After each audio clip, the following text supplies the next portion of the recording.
Hole 1 at Keene Run is an intimidating tee shot with water all down the left side and 2 fairway bunkers awaiting a drive trying to avoid the water. If you are able to find the fairway, a shorter iron is in hand, allowing you to hit a mid-sized green protected by only 1 greenside bunker down the right.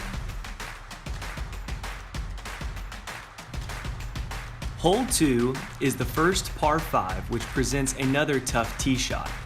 Avoid the overhanging trees to find the fairway, then decide whether you want to attack a green in 2 or strategically lay up to avoid the well-placed fairway bunkers. The green is elevated and protected by 1 deep bunker. It also slopes away from you, making it hard to put one close.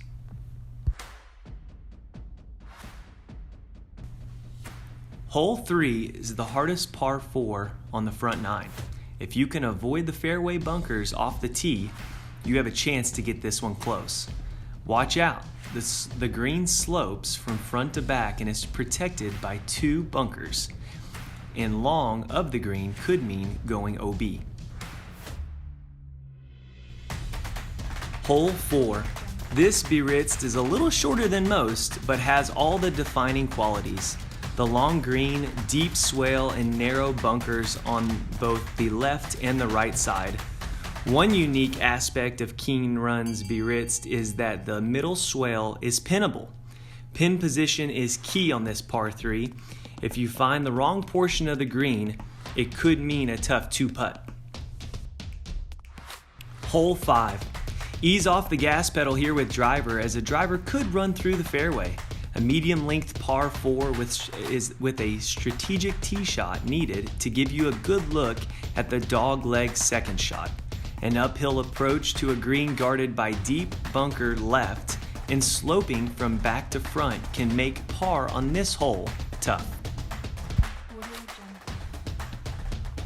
Hole 6 is a short par 3 which could lend you to a birdie, but not so fast. The green is heavily guarded by water short, a small bunker that looks bigger than it is, and a tightly mowed collection area that are always ready to snag a wayward shot. Find the correct tier of this green and you'll have a chance at a 2. Hole 7.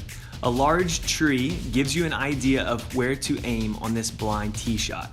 Play to the left of the tree and you could find the downslope and take your ball past the tree. Go to the right and you could find yourself in some light rough. Most will have a short iron or wedge left into a green guarded by bunkers on both the left and the right.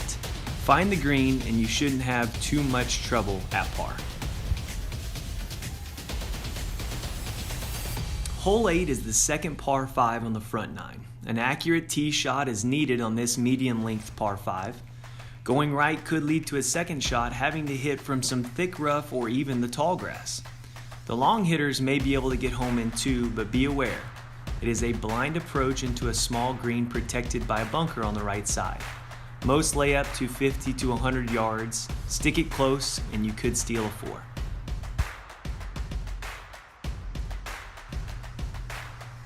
Hole 9 is a long par 4 with a pop bunker in the middle of the fairway. Be careful, it is ready to snag a good drive. Avoid the pop bunker and you'll have a mid to long iron into a narrow but longer green. Miss left could provide for a really tough up and down. With 2 bunkers right, you don't want to miss there either.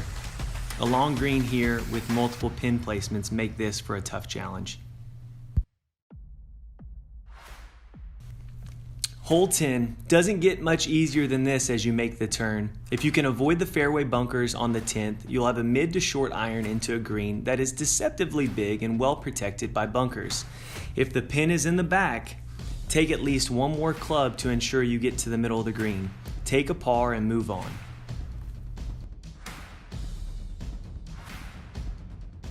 Hole 11 is regarded by some as one of the hardest and longest par 5s in the state. Cross bunker off the tee has been known to take a lot of prisoners, so avoid it and you'll have a decision to make. The longer hitters can get it over the creek in 2 with a wedge in, but most will need to lay up short of the creek, providing a mid to longer iron into an elevated green sloping vastly from back to front. Par is always a great score here. Hole 12 is the first par 3 on the back nine. A long downhill par 3 that requires a lot of accuracy with a longer club, which can be a daunting task.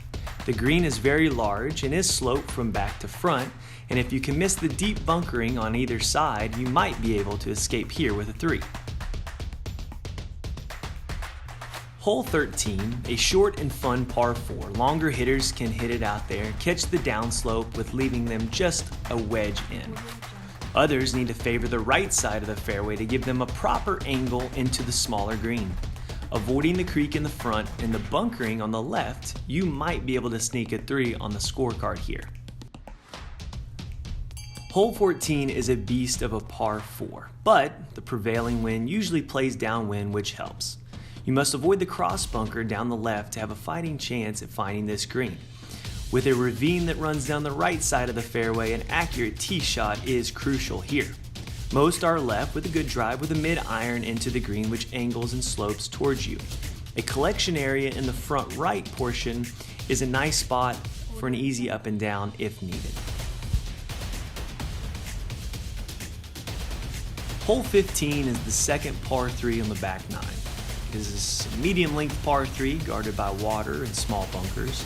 Hitting the green is crucial to making 3 here with not a lot of room to miss. If you do miss the green, it's usually on a side hill lie or the thick and juicy Kentucky rough, which makes par a tough obstacle here at the 15th. Hole 16 is a drivable par 4 with not much trouble off the tee. Avoid the bunkering down the right side, and you could be left with an easy pitch and putt. Take less than driver off the tee could leave you with a wedge in to a smaller green with bunkering both left and right, but a fairly gettable hole here at the 16th.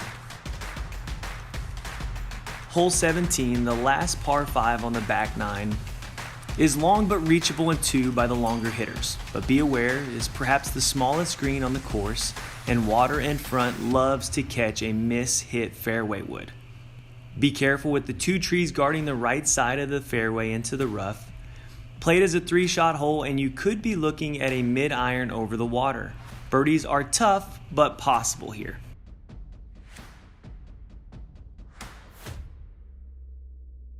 Hole 18 features a par 4 with water down the left and trees down the right side of the fairway. Put it in the middle of the fairway here and you'll have a great look at the green. This green is a bit smaller and guarded by bunkers down the right hand side and left hand side. Be cautious of this green as it's not very wide and it could provide a final test for your short game.